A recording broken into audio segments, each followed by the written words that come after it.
Nag-iisang can na lang pala itong aking pineapple. So, I guess I have to buy another one. Wala pala akong yung buong, naka-spiral. So, I have to buy another one.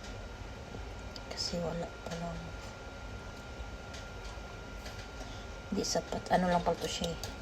Naka-slice na chunk. Gusto ko yung buo-buo.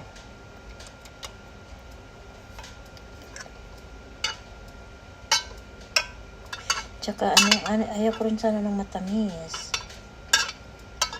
Hindi ko type ng matamis na meat. Type ko yung kanilang lasa lang nung tinikman ko siya. Pero ang lasa lang yung gusto ko, yung may alat-alat. May maalat-alat siya. Dagdagan ko siya yung spiral. Bili ako ng spiral. Okay. Wala rin naman kakain. Ay, sa bagay si Kim, parang gusto pala ito ni Kim. Bili ako ng spiral para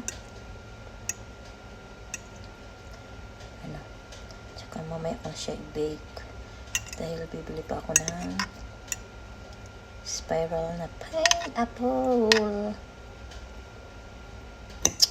Saan ko? Makisama ka naman? Okay.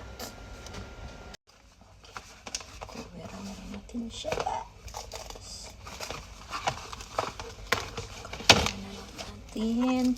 Kuwera na lang natin muna kasi mamaya ko pa siya i-bake. Mamaya gabi. Para siya dyan.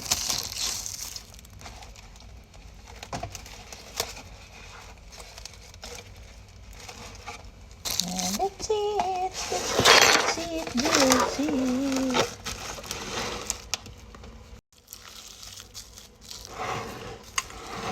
Okay. Kagaya din siya.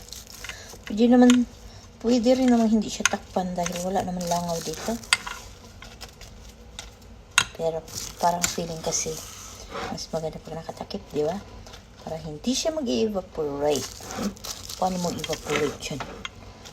Dito ka sa malamig. At saka hindi naman yan niluluto. There you go! Dagdagan ko pa siya ng pineapple later. Wala lang magawa sa buhay eh. Okay.